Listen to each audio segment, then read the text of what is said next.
معزز سامعین اکرام، میرے اسلامی بھائیوں، السلام علیکم ورحمۃ اللہ وبرکاتہ۔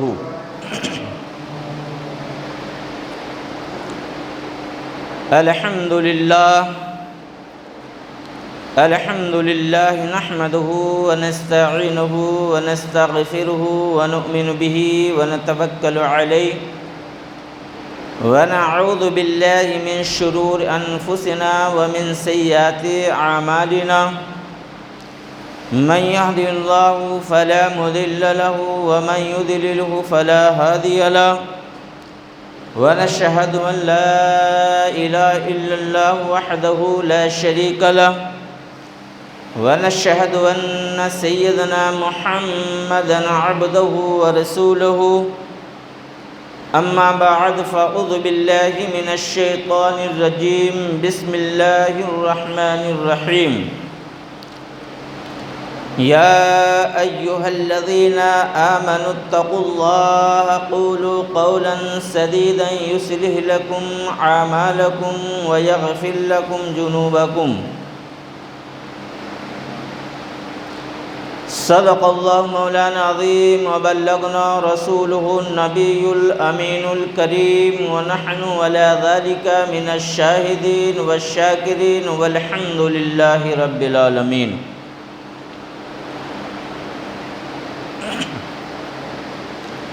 ولا تقولوا لمن يقتل في سبيل الله اموات۔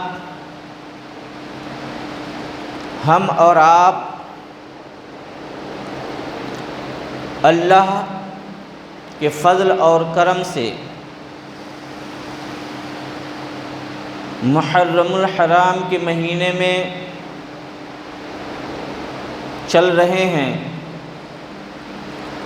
اور یہ بابرکت مہینہ، افضل مہینہ، اللہ رب العزت کی بارگاہ میں فضیلت والا مہینہ، اللہ کی بارگاہ میں 4 ایسے مہینے ہیں جو اللہ تبارک و تعالیٰ کے پسندیدہ مہینے ہیں، اور انہی 4 مہینوں میں محرم کا مہینہ بھی ہے۔ اس مہینے ہی سے اسلامی نیا سال شروع ہوتا ہے، اسلام کا نیا سال محرم سے شروع ہوتا ہے، اور اسلام کا آخری مہینہ ذی الحجہ کا مہینہ ہے، ختم ذی الحجہ میں ہوتا ہے، اور ذی الحجہ کی 10 تاریخ کو قربانی دی جاتی ہے۔ محرم کے مہینے سے شروع ہوتا ہے، محرم کی 10 تاریخ کو کربلا کے میدان میں قربانی پیش کی گئی۔ تو یہ ذہن نشین کریں کہ جب اسلام کا مہینہ ختم ہوتا ہے تو قربانی سے شروع ہوتا ہے، تو قربانی سے، مگر یہ جو قربانی ذی الحجہ کے مہینے میں دی گئی، اسلام کو بقا کے لیے، اسلام کے پھیلانے کے لیے، اسلام کو پروان چڑھانے کے لیے ذی الحجہ کی 10 تاریخ کو قربانی پیش کی گئی۔ محرم کی 10 تاریخ کو جو قربانی اللہ کی بارگاہ میں پیش کی گئی، وہ اسلام کی حفاظت کے لیے تھا، اسلام کو بچانے کے لیے تھا۔ اب ہمیں یہ غور کرنا ہے، فکر کرنا ہے کہ یہ محرم کا مہینہ کربلا کے واقعہ سے امت مسلم کو کیا سبق لینا ہے، کیا سیکھنا ہے۔ کربلا میں جو قربانی پیش کی گئی وہ مقصد کیا تھا، کس مقصد کے لیے کربلا کے میدان میں قربانی دی گئی ہے؟ اس مقصد سے ہم جو دور ہیں، بہت دور ہیں ہم، کہ کربلا کے میدان میں جو اہل بیت اطہر پیارے نبی صلی اللہ تعالی علیہ وآلہ وسلم کا خاندان جو قربان ہوا ظالموں کے ہاتھ سے، وہ مقصد کیا تھا؟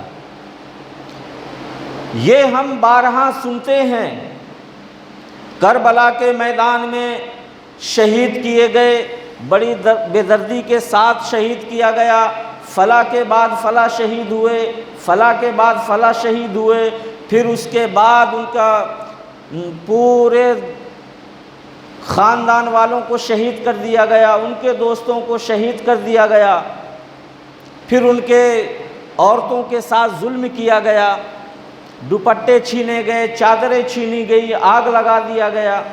یہ ساری چیزیں ہم سنتے ہیں، مگر ہمیں یہ دیکھنا ہے کہ اس کا مقصد کیا ہے۔ اللہ تبارک و تعالیٰ کی مرضی کے بغیر کچھ نہیں ہوتا۔ آپ کو میں پہلے یہ بتاتا چلوں کہ امام حسین کربلا کے میدان میں مظلوم نہیں تھے، کربلا کے میدان میں مجبور نہیں تھے۔ کیوں؟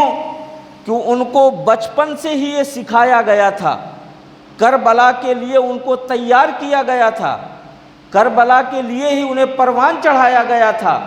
ان کے نانا نے بچپن سے ان کو تیار کیا کہ یہ نواسہ میرا کربلا کے میدان میں میری ہی امت کے لوگ ان کو شہید کریں گے، بچپن سے ہی پتہ تھا، اور چھپی ہوئی بات نہیں تھی۔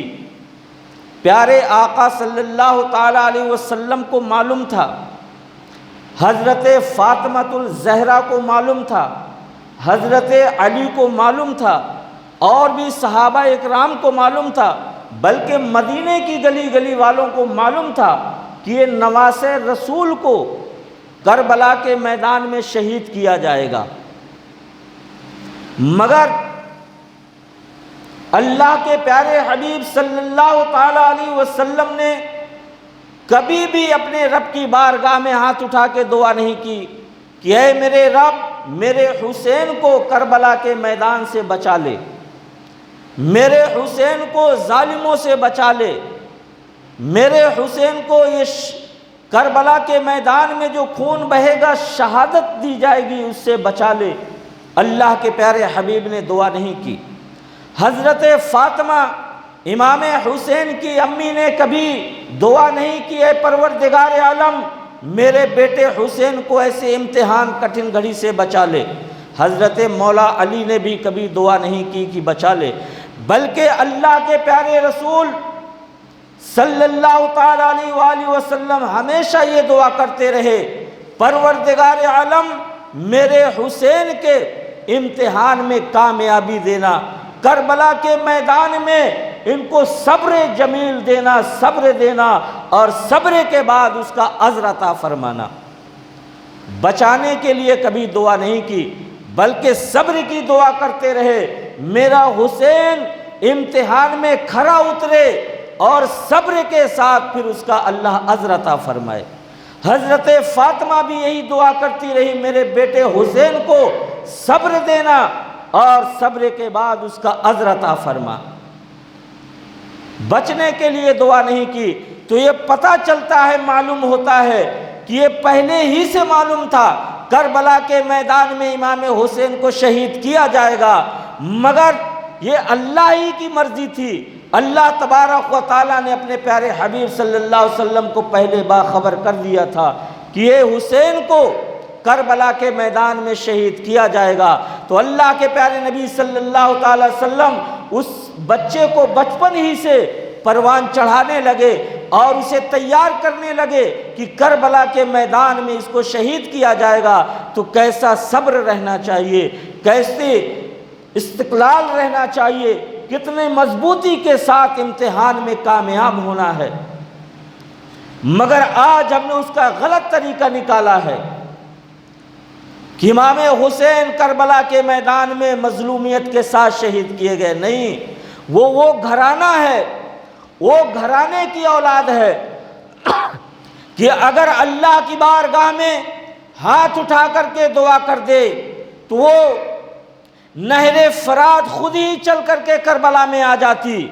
وہ خاندان ہے، وہ خاندان نبوت ہے، وہ اہل بیت ہیں کہ اگر وہ اللہ کی بارگاہ میں ہاتھ اٹھا کے دعا کر دے تو ایڑیوں سے پانی نکلنے لگے۔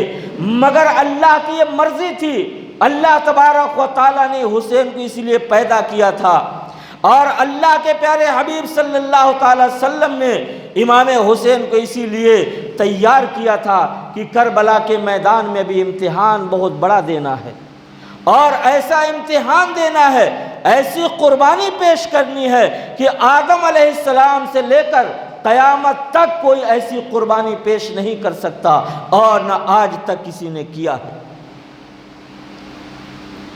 مگر اسلام جو ہمیں یہ سکھا رہا ہے، اور یہ قربانی امام حسین جس مقصد کے لیے گئے تھے وہ مقصد یہ تھا کہ اسلام کمزور ہو گیا تھا، اسلام کی دھجیاں اڑائی جانے والی تھیں، اسلام کو پامال کیا جانے والا تھا، اسلام کا نام مٹانے والا تھا، تو امام حسین نے اسلام کو زندہ کیا، اور اسلام کو زندہ کر کے کھڑا، مضبوطی کے ساتھ کھڑا کر دیا کہ اب وہ قیامت تک جھکنے والا نہیں ہے۔ اسلام ہمیں رونے کے لیے نہیں، اسلام ہمیں فخر کرنا سکھاتا ہے۔ امام حسین کی قربانی ہمیں رونے کے لیے نہیں، امام حسین کی قربانی ہمیں فخر سکھا رہی ہے کہ اگر امام حسین قربانی نہ دیتے تو آج یہ مسجد میں نماز پڑھنے کے ہماری ہمت نہیں تھی۔ آج جس نام سے ہم پہچانے جاتے ہیں، مسلمان نام سے پہچانے نہ جاتے، مسجدوں کی میناریں نہ ہوتی، شریعت بدل گئی ہوتی، چہروں پہ داڑھی نہ ہوتی، مسلمان اپنے نام سے پہچانا نہ جاتا۔ یہ قربانی ہمارے لیے ایک فخر ہے کہ امام حسین نے قربانی دے کر کے اسلام کے پرچم کو بلند کیا ہے۔ مگر ہم نے غلط مقصد یہ نکالا کہ محرم میں غم منانا، شریعت غم منانے کے لیے منع کر رہی ہے، اسلام غم منانے سے روک رہا ہے کہ اگر تمہارے گھر میں کوئی باپ، تمہارا دادا، تمہارا بھائی، تمہاری ماں، تمہاری بہن، تمہارے خالہ خالو، نانا نانی، دادا دادی کوئی انتقال کر جائیں، 3 دن تک غم مناؤ، 3 دن تک سوگ مناؤ، اس کے بعد منانا شریعت میں، اسلام میں حرام ہے۔ ہاں، اگر کوئی عورت کا شوہر گزر جائے تو اسے 4 مہینہ 10 دن شوگ منانے کی اجازت ہے۔ صرف عورت کو 4 مہینے 10 دن تک شوگ منانے کی اجازت ہے، اور اس کے بعد اس کے اوپر بھی حرام ہے۔ مگر آج ہم 1400 سال سے اسی شوگ میں ڈوبے ہوئے ہیں، اسی غم میں ڈوبے ہوئے ہیں، بیواؤں کی زندگی گزارتے ہیں۔ امام حسین کی قربانی شوگ منانے کے لیے نہیں، غم منانے کے لیے نہیں، بلکہ ہمارے لیے تو فخر ہے کہ آج ہم فخر کے ساتھ جی رہے ہیں، کہ اسلام کے دائرے میں جی رہے ہیں، اسلام کا ڈنکا بجا رہے ہیں، اسلام کو پروان چڑھ رہا ہے۔ یہ امام حسین کی دین اور ان کی قربانی کا نتیجہ ہے۔ مگر امام حسین نے ہمیں کیا وہاں سبق دیا تھا، اس سبق کو ہم بھول گئے۔ ہم نے یہ طے کر لیا ہے کہ محرم میں یہ کام نہیں کرنا چاہیے، محرم میں یہ کام نہیں کرنا چاہیے، یہ ہمارے دلوں میں گھر کر چکا ہے۔ مگر امام حسین نے ہمیں یہ سبق نہیں دیا۔ امام حسین نے سبق یہ دیا ہے کہ میرے نانا کی شریعت تا قیامت تک زندہ رہے، اور میرے نانا کی امت شریعت پہ ہی چلتی رہے، شریعت کو فالو کرے، شریعت پہ کامزن رہے، شریعت کے مطابق زندگی گزارے۔ اور امام حسین نے کربلا کے میدان میں ہمیں سبق کیا دیا تھا؟ محرم میں کون کون سے کام نہیں کرنا چاہیے اور کون کون سے کام محرم میں کرنا چاہیے، یہ ہمیں معلوم ہونا چاہیے۔ ہم امام حسین اور اہل بیت سے محبت کرنے والے ہیں، پیار کرنے والے ہیں، مگر آپ یہ بتائیے کہ اگر ہم امام حسین سے، کربلا والوں سے محبت کرتے ہیں تو محرم کے مہینے میں ہمیں کیا کرنا چاہیے؟ روزہ رکھنا چاہیے، نماز کی کثرت کرنی چاہیے، قرآن کی تلاوت کرنی چاہیے، نفل کی کثرت کرنی چاہیے، صدقہ خیرات کرنا چاہیے، غریبوں کا خیال کرنا چاہیے، ایصال ثواب کرنا چاہیے۔ ان ساری چیزوں سے ہم دور ہیں اور محرم میں یہ کام نہیں کرنا چاہیے، تو ہمیں بدنگاہی نہیں کرنا چاہیے، گناہ نہیں کرنا چاہیے، گناہوں سے اپنے آپ کو روکنا چاہیے، کسی کا دل دکھانے سے روکنا چاہیے، کسی کا ناحق مال کھانے سے رکنا چاہیے، حرام غذاؤں سے رکنا چاہیے، حرام خوراک سے، حرام کمائی سے روکنا چاہیے۔ یہ چیزیں ہمیں محرم میں نہیں کرنی چاہیے۔ اب آپ کہیں گے یہ چیزیں محرم میں ہی نہیں بلکہ شریعت ہمیں ساری زندگی کے لیے کہہ رہی ہے کہ ساری زندگی میں گناہ نہیں کرنا چاہیے، حرام اور ناحق نہیں کمانا اور کھانا چاہیے، حرام چیزوں سے دور رہو، گناہوں سے دور رہو، نحوست سے دور رہو، فحشاء سے دور رہو۔ اور ہمیں زندگی میں کیا کرنا چاہیے؟ نماز کی کثرت کرنی چاہیے، تلاوت قرآن کی کثرت کرنی چاہیے، روزوں کی کثرت کرنی چاہیے، نفلوں کی کثرت کرنی چاہیے۔ تو یہ چیزیں جو شریعت ہمیں بتا رہی ہے، ان چیزوں سے ہم دور ہیں اور وہ کام کر رہے ہیں، ایسے کام کرتے ہیں جس کام کے لیے شریعت صرف محرم میں ہی نہیں، صرف 13 تیجی میں ہی نہیں، صرف 12 ربیع الاول میں ہی نہیں، بلکہ یہ شریعت ہمیں ان کاموں سے ہمیشہ ہمیشہ کے لیے منع کرتی ہے کہ ان کاموں سے آپ باز آ جائیے۔ تو ان کاموں سے ہم باز نہیں آتے، اور جو کام شریعت منع کرتی ہے وہ کام سے ہم ہٹنے کے لیے تیار نہیں، اور جو کرنے چاہیے وہ کام کرنے کے لیے ہم تیار نہیں۔ امام حسین نے کربلا کے میدان میں آپ بارہا سنتے ہیں کہ امام حسین اور ان کا خاندان کربلا کی میدان میں شہید کیا گیا، عورتیں بھی تھیں، ان کے ساتھ میں عورتیں بھی تھیں، ان کی بہن بھی تھی، ان کی بیٹیاں بھی تھیں، ان کی بیویاں بھی تھیں۔ آپ نے غور کیا کتنا مشکل کا وقت تھا، کتنے مصیبت کا دور تھا، مگر اس حال میں بھی حضرت زینب کے چہرے سے پردہ نہیں ہٹا۔ بھائی شہید ہوا، بیٹے شہید ہوئے، بھتیجے شہید ہوئے، مگر حضرت زینب کے چہرے سے نقاب نہیں ہٹا، پردہ نہیں ہٹا۔ یہ ہمیں سبق دے رہا ہے کربلا کے میدان اور خاندان نبوت کہ چاہے جتنا ظلم ہو، جتنی مصیبت ہو، جتنی پریشانیاں ہوں، مگر شریعت کا دامن ہاتھ سے نہ چھوٹنے پائے۔ بے صبری نہیں، صبر سے کام لو اللہ کی رضا کے لیے۔ حضرت زینب نے نقاب نہیں ہٹایا، پردہ نہیں ہٹایا، حضرت سکینہ کے چہرے سے پردہ نہیں ہٹا، حضرت شہر بانو کے چہرے سے پردہ نہیں ہٹا۔ کیوں؟ یہ نانا کی شریعت ہے اور یہی ہمیں درس دیا گیا ہے، شریعت کو ہاتھ سے مت جانے دو۔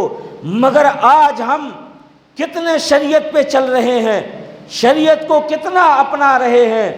آج ہماری عورتیں کتنا برقع ڈالنے والی ہیں، کتنا پردہ کرنے والی ہیں۔ ان چیزوں سے ہمیں مطلب نہیں ہے، مگر وہی بدشگنی ہمیں زیادہ پریشان کرتی ہے کہ ایسا نہیں کرنا ہے، ویسا نہیں کرنا ہے، یہ کریں گے تو ایسا ہوگا، یہ ایسا معاملہ جو اسلام میں اور اسلام کی تاریخ میں یہ ساری چیزیں نہیں ہیں، اسے منع کیا گیا ہے، مگر ان چیزوں سے ہم ماننے کے لیے تیار نہیں ہیں۔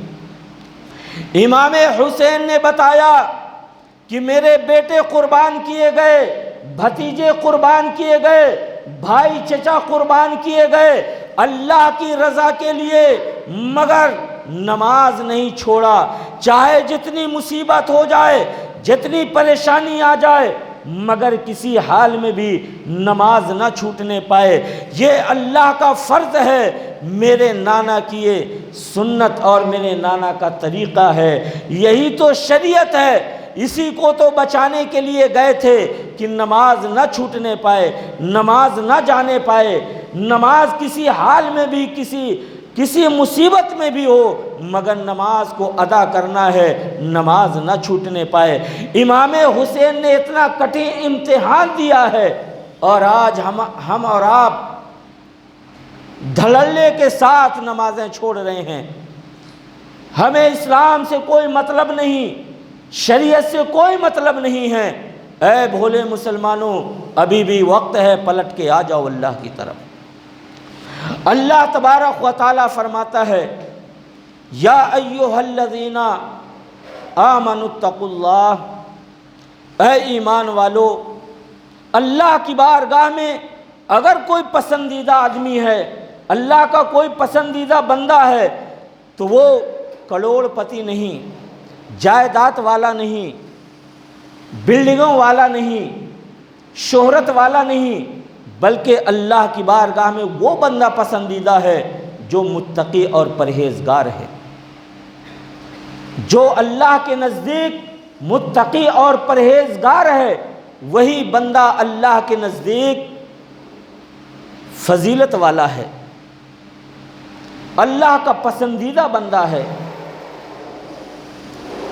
تو مسلمانوں، اللہ تبارک و تعالیٰ فرماتا ہے قرآن پاک میں، اے ایمان والو،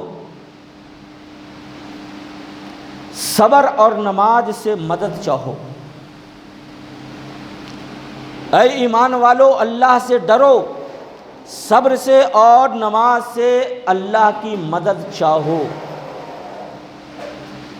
اللہ کی مدد ہر ایک کو ضروری ہے، ضرورت ہے۔ ہر ایک یہ چاہتا ہے کہ اللہ کی مدد ہمارے ساتھ ہو، اللہ کی رحمت ہمارے ساتھ ہو، اور اللہ ہماری یہ بات کو مان لے، اللہ یہ بات ہماری مان لے۔ مگر ہم اور آپ ہیں کہ اللہ کی ایک بات ماننے کے لیے ہم تیار نہیں، اپنی ساری باتیں اللہ سے منوانے کے لیے کوشش کرتے ہیں۔ پہلے اللہ کی مانو، اور اللہ تبارک و تعالیٰ کی وہ ذات ہے جو اپنے بندے کو پریشان نہیں کرتا، اپنے بندے پہ ظلم نہیں کرتا، بلکہ وہ جہاں تک سہ سکتا ہے وہیں تک اس کو اجازت دیتا ہے۔ اللہ تبارک و تعالی بار بار فرما رہا ہے، میرے بندو نماز پڑھو، نماز کی پابندی کرو، نماز کو قائم کرو، اسی میں تمہاری دنیا اور آخرت کی بھلائی ہے، اسی میں تمہاری کامیابی ہے، یہی تمہیں فلاح دینے والی ہے۔ نماز کی پابندی کرو۔ 1,24,000 کم و بیش پیغمبر آئے، ہر پیغمبر نے نماز کو اپنایا، نماز کی پابندی کی، ہر پیغمبر کی سنت نماز۔ اللہ تبارک و تعالیٰ کا فرمان ہے، ہم پہ فرض ہے۔ پیارے آقا صلی اللہ تعالیٰ علیہ وسلم نے نماز کی تلقین کی، نماز کا حکم دیا، نماز پڑھ کے بتایا، نماز کو سکھایا، زیادہ سے زیادہ نماز پہ زور دی کہ نماز پڑھو، نماز میں ہی تمہاری بھلائی، نماز میں کامیابی ہے، نماز تمہیں دنیا اور آخرت میں بھلائی دینے والی ہے۔ مگر آج ہم اور آپ ہیں کہ نماز سے بھولے بیٹھے ہوئے۔ آپ جانتے ہیں آپ کے ساتھ کچھ جانے والا نہیں ہے، آپ کی دولت، آپ کے رشتہ، آپ کی شہرت، کچھ بھی آپ کے ساتھ جانے والا نہیں، اور اگر جائے گا تو وہ نماز ہے، نیک اعمال ہیں۔ یہ ایسے اعمال کریں کہ جو ہمیں فائدہ دے۔ آپ دولت کما رہے ہیں، یہ آپ اپنے لیے نہیں ہیں، دوسروں کے لیے۔ آپ جمع کر رہے ہیں، اپنے لیے نہیں، دوسروں کے لیے۔ کیوں؟ کیونکہ آپ کو دوسروں سے محبت ہے، آپ کو اپنی اولاد سے محبت ہے، آپ اپنی اولاد کے لیے جمع کر رہے ہیں۔ مگر اللہ تبارک و تعالی وہ ذات ہے جو آپ سے بے حد سے زیادہ بھی پیار کرتا ہے، محبت کرتا ہے۔ تو ہمیں اور آپ پر یہ لازم ضروری ہوتا ہے کہ ہم اللہ کی عبادت کریں، اللہ کی عبادت کر کے اسے راضی کریں، اسے خوش کریں۔ جیسے آپ دنیا دار کو خوش کرنے میں لگے ہیں، تو ہمیں بھی یہ لازم اور ضروری ہے کہ ہم اپنے حقیقی مالک کو راضی اور خوش کریں، جس میں ہمارے لیے فلاح اور کامیابی ہے۔ آپ اپنے گھروں میں بھی اسلامی ماحول کو پیدا کریں، شریعت کے طریقے پہ زندگی گزاریں۔ یہ جانوروں کی جیسی زندگی، جنگلیوں کے جیسے زندگی کب تک گزرے گی؟ کب تک ہم حیوانیت پہ چلتے رہیں گے، زندگی گزارتے رہیں گے؟ زندگی تو ایک کتا بھی اپنی پوری کرتا ہے، زندگی ایک برا سے برا جانور بھی اپنی زندگی پوری کرتا ہے، مگر ہم اشرف المخلوق ہیں۔ کس مقصد کے لیے پیدا کیے گئے ہیں، وہ مقصد کو بھی اپنے ذہن میں رکھو۔ زندگی تو ہر ایک کوئی بھی گزارتا ہے، پیدا ہوتا ہے، زندگی پوری کر کے چلا جاتا ہے، مگر تم کون سے چیز ہو؟ اللہ نے تمہیں کیوں پیدا کیا ہے؟ تمہیں کیوں سب سے اعلیٰ بنا کر کے پیدا کیا ہے؟ تمہارے اوپر کچھ نہ کچھ تو ذمہ داری ہے۔ جانور ہے، بے عقل ہے، اللہ نے اسے اتنا شعور عقل نہیں دیا۔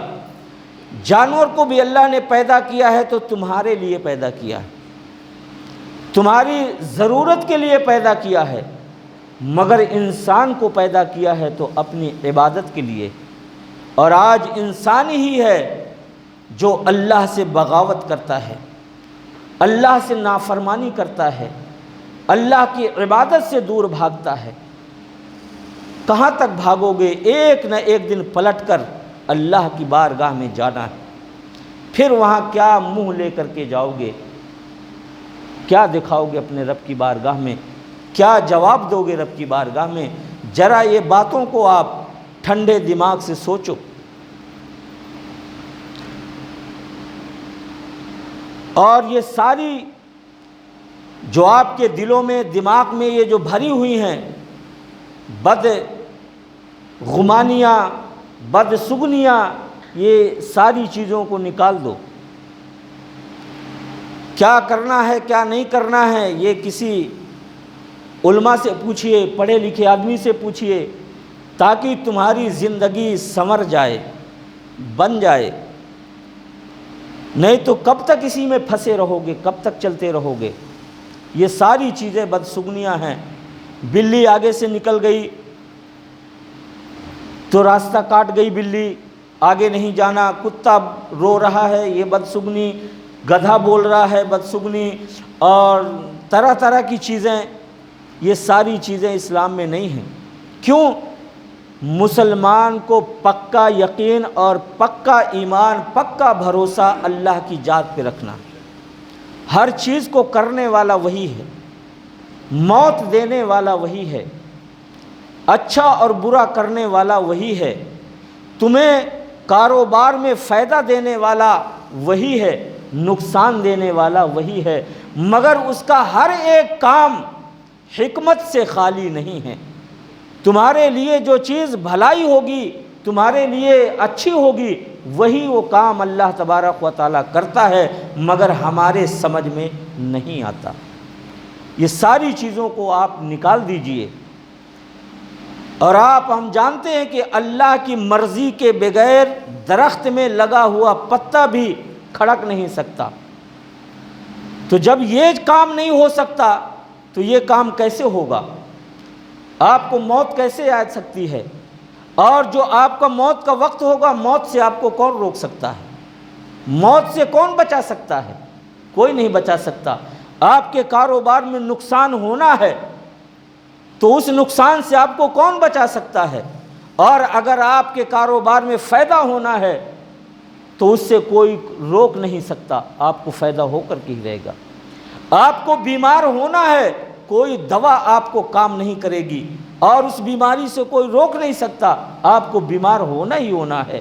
اور اگر آپ کو اس بیماری سے شفا ہونا ہے تو آپ کو شفا ہونے سے کوئی روک نہیں سکتا، ضرور سے ضرور آپ کو شفا ہوگی۔ اور اگر اسی بیماری میں موت لکھی ہے تو اس موت آ کر کے ہی رہے گی۔ تو اللہ کی ذات پہ پکا اور یقین، حق الیقین کے ساتھ اللہ کی ذات پہ بھروسہ رکھیں، وہی ایمان ہے۔ اور اگر ڈھلمل رہے گا کہ یہ کام کریں تو ایسا ہوگا، یہ نہیں کرنا ہے نہیں تو ایسا ہوگا، تو یہ اللہ کی ذات پر آپ کا ایمان نہیں ہے، یقین نہیں ہے۔ تو جب اللہ کی ذات پہ ایمان اور یقین نہیں ہوگا تو وہ ڈھلمل مسلمان ہوگا، نام کا تو مسلمان ہوگا مگر اللہ کی بارگاہ میں وہ مسلمان نہیں ہوگا۔ کربلا کے میدان میں امام حسین نے صبر کے ساتھ اور اللہ کی رضا کے لیے قربانی پیش کی تھی، نہیں تو امام حسین اگر یزید کے ہاں میں ہاں ملا دیتے، ایک بات کو مان جاتے، یہ ساری مشکلیں اور ساری قربانیوں سے بچ جاتے اور بڑے سے بڑے اعلیٰ منصب میں جا کے بیٹھ جاتے، مگر نہیں، اللہ کی جو مرضی وہ ہو کر کے ہی رہتا ہے۔ تو اللہ کی ذات پہ آپ چھوڑیے، جہاں تک آپ کی کوشش چلتی ہے کوشش کریں، اور جہاں کوشش ہار مان جائے اللہ کے اوپر چھوڑ دیں۔ اللہ نگہبان ہے، حفاظت کرنے والا ہے، ہر چیز کو دیکھنے والا ہے، کھلانے پلانے والا وہی ہے۔ اللہ کی بارگاہ میں دعا ہے ہم تمامی مومن مسلمان کو سچا پکا مومن مسلمان بنائے اور سچا پکا نماز پڑھنے کی اللہ توفیق رفیق اور ہدایت عطا فرمائے۔ وآخر دعوانا ان الحمد للہ رب العالمین۔